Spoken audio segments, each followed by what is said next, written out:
Sahabat Kompas TV, Timnas Indonesia akan menghadapi Arab Saudi pada laga kualifikasi Piala Dunia 2026 pada Selasa nanti. Lantas, bagaimana pulang skuad Garuda dalam laga ini? Mari kita bahas bersama pengamat sepak bola Erwin Fitriansyah. Bung, jika dibandingkan dengan Jepang, apakah Arab Saudi ini memiliki kelemahan yang tertentu yang bisa dieksploitasi oleh Timnas Indonesia? Setiap tim tentu berkembang ya dari pertandingan pertama kualifikasi grup C ronde ketiga ini. Dan saya yakin Arab Saudi juga pasti improve ya. Apalagi ada pergantian pelatih di situ. Hmm. Tapi kalau dilihat dari pertandingan pertama, ini acuannya dari pertandingan pertama ketika di Bang Indonesia 1-1 ya. Arab Saudi mungkin punya kelemahan ketika mereka mengantisipasi serangan balik dari Indonesia ya, sehingga Indonesia bisa mencetak gol. Ketajaman juga di Arab ketika bermain di Arab kan mereka juga nggak gampang juga untuk mencetak gol, hanya bisa mencetak satu gol tuh. Jika dibandingkan dengan Jepang, tentu soal ketajaman yang membuat Arab kalah ya. Kalau Jepang kan sangat produktif gitu, baik main di kandang ataupun di tandang itu sangat produktif. Arab nggak seperti itu kalau menurut saya. Terus nih, Bung, kan bisa dilihat nih kan Sintayong mungkin akan bisa bilang mengotak-atik strategi. Nah, menurut Bung nih, yang perlu diubah dalam pendekatan taktik untuk menghadapi Arab Saudi ini gimana, Bung? Eh Lebih fokus dalam bertahan, yang sederhana-sederhana aja sebetulnya, cuman kan nggak mudah untuk dilakukan ya.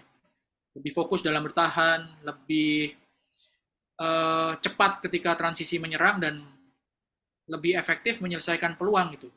Terutama ketika bertahan ya, pemain Jepang itu kan kemarin sangat pintar gitu. Bagaimana memancing para pemain Indonesia untuk keluar dari garis pertahanan gitu ya, untuk bermain tinggi gitu dipancing dan pemain-pemain Indonesia juga dieksploitasi ruangan di belakang pemain belakangnya itu dieksploitasi oleh pemain-pemain sayap dari Arab Saudi dari Jepang. Kelihatan ketika menghadapi lawan seperti Jepang yang sangat konsisten, sangat rapi gitu ya dalam melakukan serangan, variasinya juga mereka cepat gitu melakukan. Agak terlambat Indonesia untuk mengantisipasi, terutama di lini pertahanan ya. Berarti PR-nya berarti lebih ke lini pertahanan ya, Bung ya, digempur terus ya, Bung. Eh, terus, Bung, timnas Indonesia kan ini baru melawan Jepang ya, Bung ya, dalam waktu hanya 4 hari harus menghadapi Arab Saudi. Menurut Bung, bagaimana rotasi pemain dapat membantu meningkatkan performa tim? Apakah menurut Bung Eliano perlu mendapatkan kesempatan bermain? Karena kemarin sempat dia dicoret sama Sintayong. Sebetulnya itu kan pertanyaan yang menjadi ranah pelatih Ya. ya. Saya nggak tahu kondisi sebenarnya seperti apa, alasan sebenarnya seperti apa. Yang tahu kondisi pemain sekarang adalah Coach Sintayong dan asistennya gitu. Jadi apakah si A harus dimainkan untuk rotasi, apakah si B harus dimainkan untuk rotasi gitu. Kita harus lihat dulu gitu kondisi dari pemainnya itu seperti apa, kondisi terupdate ya. Apakah dia fit in untuk diturunkan lawan tim seperti Arab Saudi, apakah cocok gitu. Itu yang pertama. Yang kedua, gimana kondisi terakhirnya. Nah, itu semua kan ranahnya pelatih gitu. Menurut Bung sendiri, Bung, apakah nanti eh, bisa dibilang kan kemarin tuh di lini depan lagi-lagi Ragnar, apakah mungkin pemain lokal di- akan coba untuk dipasang sebagai striker, misalnya seperti Cakra atau enggak seperti Ramadan Sananta yang akan menjadi ujung tombak? Ya, sekali lagi, ini kan ranah dari pelatih ya. Apakah memungkinkan? Ya, mungkin aja gitu. Tergantung kebutuhan, tergantung apakah dia fit atau enggak gitu. Apakah pemainnya itu siap atau enggak. Siap itu kan enggak cuma fisik, mental juga harus siap gitu. Jadi, itu adalah eh, ranah dari pelatih dan para asistennya. Kondisi terupdate mungkin di pagi hari sebelum pertandingan atau siang hari sebelum pertandingan. Tentunya dipantau dalam 4 hari ini dan keputusannya kan biasanya di hari H siapa yang akan diturunkan gitu berdasarkan pemantauan kondisinya seperti apa dari pemain yang ada sekarang kan. Mungkin atau enggak ya mungkin aja gitu. Tapi apakah iya atau enggak, ya itu tergantung lagi pelatih yang tahu kondisi sebenarnya kan. Apa keunggulan utama Arab Saudi yang perlu diwaspadai timnas Indonesia, Bung? Yang sedikit membedakan tentu kalau Arab Saudi itu punya dibandingkan Jepang ya. Kalau Jepang itu bermain sebagai kelihatan dominan sekali, mereka bermain sebagai tim ya. Artinya kerjasama tim mereka itu sangat solid. Jadi siapapun yang dimainkan di posisi manapun itu akan berjalan strategi dari Jepang. Sementara kalau Arab Saudi, menurut saya yang membedakan adalah kualitas skill individu dari pemainnya. Jadi kalau Arab Saudi pemain-pemainnya mungkin lebih ini ya, lebih kreativitasnya lebih terlihat dibandingkan dengan pemain Jepang gitu. Bukan Jepang nggak kreatif, tapi Jepang bermain sebagai sebuah tim, kelihatan lebih solid ya, kelihatan lebih menonjol. Tapi kalau Arab Saudi itu ada diselingi mereka eh, mengandalkan skill individu gitu ya. Kalau Jepang itu lebih kepada kayak mesin mainnya, sementara kalau Arab Saudi ada variasi mereka kadang-kadang terutama ketika menyerang ya, mengandalkan skill individu gitu. Kan Bung bisa dilihat dari pertandingan terakhir waktu Indonesia melawan Jepang, Jepang sering memanfaatkan kelemahan di sisi sayap Indonesia. Apakah mungkin nanti Arab Saudi akan juga menggunakan taktik kayak gitu, Bung? Bisa aja, saya yakin Arab Saudi juga pasti sudah punya rekaman pertandingan ketika Indonesia lawan Jepang kan. Bisa aja seperti itu. Cuman kan yang harus diantisipasi kan gini. Jepang itu seperti yang saya bilang tadi, cepat sekali mereka ketika pemain Indonesia nggak bisa diserang lewat frontal lewat apa lewat tengah gitu, variasi mereka lewat samping. Itu pun juga ada variasi lagi ketika pemain-pemain Jepang memancing para pemain Indonesia naik untuk bertahan ya, bertahannya garis bertahannya naik gitu. Sambil sesekali dikasih bola di belakang para pemain belakang gitu. Jadi kan itu variasi yang luar biasa dari Jepang gitu ya. Entah itu apakah dipakai atau enggak sama Arab Saudi, ya mungkin saja dipakai gitu. Yang jelas kan dieksploitasi banget gitu lini belakang dari Indonesia ya. Dari samping, dari tengah, terus bola ditaruh di belakang para pemain bertahan itu kan eh, saya yakin udah dipelajari juga sama Arab Saudi ya. Oke. Bung, kan bisa dilihat kan Arab Saudi ini kan memiliki pengalaman lah di Piala Dunia 2022 dan tim yang mengalahkan Argentina. Menurut Bung bagaimana Indonesia bisa melawan tekanan psikologis lah Bung menghadapi tim sekelas mereka? Karena kan eh, kemarin waktu kita tandang ke Arab kita bisa mendapat poin Bung. Apakah mungkin nanti di GBK mungkin bisa mendapat poin lagi Bung? Yang jelas pertandingan lawan Arab di kandang Arab Saudi itu kan harusnya menjadi sebuah motivasi bagi pemain Indonesia. Meskipun seperti yang saya bilang tadi bahwa setelah pertandingan pertama itu banyak terjadi perubahan gitu. Bahkan Arab Saudi mengganti pelatihnya. Roberto Mancini ya dipecat ya. Diganti pelatih yang baru tapi lama juga. Artinya bukan orang yang benar-benar baru.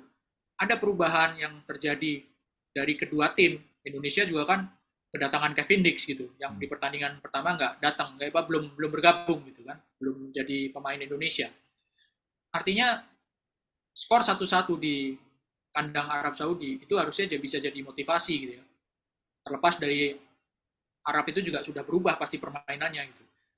Bisa atau enggak petik poin menurut saya ya sangat terbuka kemungkinan untuk memetik poin gitu. Dari logika sederhananya aja ketika di Arab bisa main 1-1, kenapa enggak di Indonesia dapat poin atau bahkan bukan cuma seri tapi menang gitu. Menurut eh, Bung Erwin sendiri, faktor apa sih yang bisa menentukan hasil pertandingan timnas Indonesia ini? Apakah penguasaan bola kah, serang balik kah, atau mungkin penyelesaian akhir, Bung? Eh Penyelesaian akhir yang efektif itu yang dibutuhkan oleh Indonesia sih ya.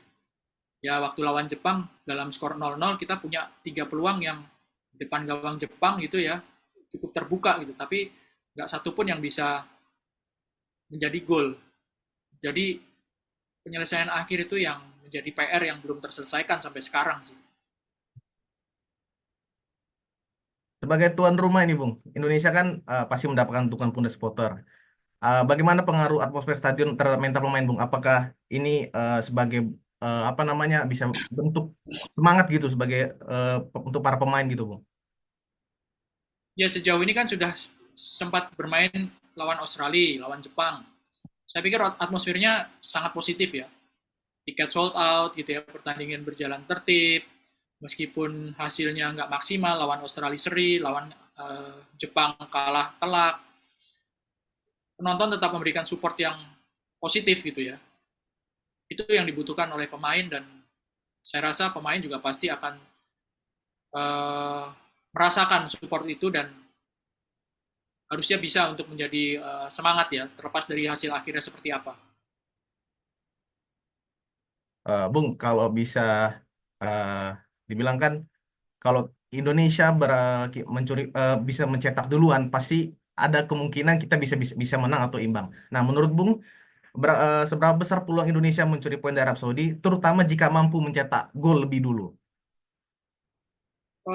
Beda dengan Jepang, saya rasa Indonesia punya peluang lebih besar ya untuk meraih poin, entah itu seri, entah itu menang, saat menghadapi Arab Saudi. Karena itu tadi bahwa Arab Saudi sedang dalam masa yang ada dinamika ya, ada pergantian pelatih, terus mereka juga baru memetik satu kemenangan, mereka seri 3 kali, artinya Arab Saudi ini juga nggak mudah sekarang untuk menang. Jadi ada peluangnya Indonesia. Cuma yang harus diingat itu adalah Arab juga pengen menang kan. Mereka dalam posisi yang sama sekali belum aman untuk lolos ke Piala Dunia. Mereka belum pernah menang setelah satu pertandingan mereka menang, tapi setelah itu nggak menang-menang gitu ya. Mereka sangat butuh poin gitu, dan mereka juga punya potensi untuk bisa mengambil poin, bukan cuma seri tapi juga menang di GBK gitu. Oke. Bung, jika Indonesia mampu meraih kemenangan melawan Arab Saudi, seberapa besar peluang timnas untuk lolos ke Piala Dunia 2026, Bung? Ya tentunya besar ya. Maksudnya akan lebih besar ketimbang Indonesia seri atau kalah. Tapi seandainya nggak bisa maksimal hasilnya, seri atau kalah, itu kan target realistis dari Indonesia itu sebenarnya ada di posisi 4. Posisi 4 dari grup C ini kemungkinan besar akan diperbutkan oleh Cina, Indonesia, Bahrain. Posisi 1-2 yang lolos otomatis ke Piala Dunia ya posisi satunya Jepang lah ya. Itu yang paling masuk akal. Posisi 2 dan 3-nya ya rebutan antara Australia atau Arab Saudi. Kalau Arab Saudi improve nih ya. Nah, tinggal satu slot lagi kan yang dihadapi Indonesia, yang diperbutkan Indonesia, Bahrain, dan Cina. Sementara Indonesia masih punya pertandingan kandang menghadapi Bahrain dan Cina tahun depan. Jadi head to headnya dengan dua tim itu. Oke, Bung. Bung, pendapat Bung, menurut Bung sendiri, adakah pemain timnas Indonesia yang mungkin bisa menjadi pembeda nanti melawan Arab Saudi, Bung? eh, saya sih belum melihat pemain di lini tengah atau depan yang bisa menjadi pemain yang benar-benar membawa perubahan gitu ya. Saya justru berharapnya paling tidak lini belakang itu konsisten dulu deh. Lini belakang itu kiper sama pemain-pemain belakangnya gitu. Konsisten dulu, bisa bermain dengan konsisten, nggak ceroboh, disiplin, konsentrasi, eh, pertahanan dikuatin dulu gitu ya. Jadi nggak kebobolan di menit-menit awal, nggak kebobolan dengan gol yang mudah gitu. Karena kalau misalnya sampai kejadian seperti itu kan makin berat gitu. Beban mentalnya juga makin berat, lawannya juga kan nggak mudah Arab Saudi itu. Hmm. Oke, Bung, jika Indonesia ingin bermain efektif nih, Bung, melawan Arab, menurut Bung apa sih area utama yang harus mereka kuasai itu, Bung? Apa mungkin seperti duel udara, serang balik, atau mungkin penguasaan bola di lini tengah gitu, Bung? Eh Mungkin seperti gambarannya ya, meskipun nggak sama persis, tapi gambarannya seperti ketika menghadapi Arab Saudi di sana, di kandang Arab gitu.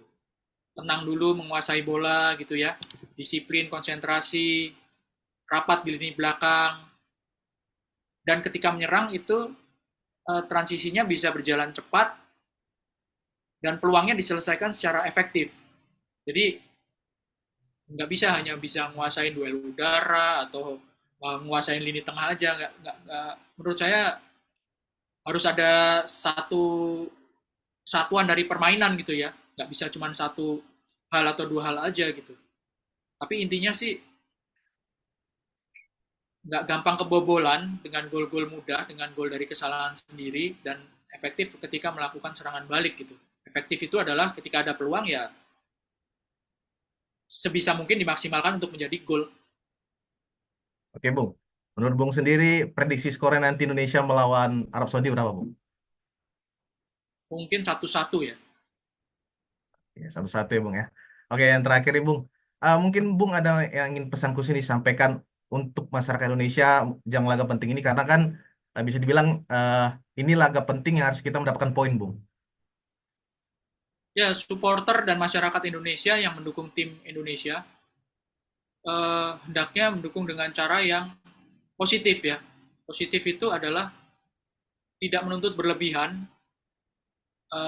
Indonesia ini harus menang terus atau harus lolos ke Piala Dunia dengan apa cepat gitu ya. Karena apa yang dilakukan oleh tim Indonesia ini adalah bagian dari sebuah proses gitu. Kalau misalnya prosesnya itu baik ya tentu kita harap hasilnya baik gitu. Tapi kan sekali lagi bahwa Indonesia ini di level Asia itu belum pernah menghadapi situasi seperti sekarang ya. Jadi tetap harus memberikan dukungan dengan positif dan harus realistis. Indonesia bukan tim seperti Arab Saudi atau Jepang yang langganan ke Piala Dunia kan. Kita masih berharap untuk setidaknya lolos lewat babak keempat atau lolos langsung. Kalau lolos langsung kan sudah berat gitu posisi 1-2 gitu. Jadi tetap harus positif mendukungnya dan harus realistis karena ini bagian dari proses. Oke, Oke, Bung. Itu aja mungkin, Bung. Terima kasih, Bung, untuk wawancaranya sebentar ya, Bung. Ya, semoga Indonesia setidaknya meraih poin ya, Bung ya. Amin. Amin. Oke, Bung. Terima kasih, Bung. Sama-sama. Sahabat Kompas TV, demikian peluang timnas Indonesia melawan Arab Saudi. Semoga skuad Garuda dapat tampil maksimal dan mencuri poin di GBK. Ayo dukung selalu timnas Indonesia. Saya Pombes Nulingga, pamit undur diri.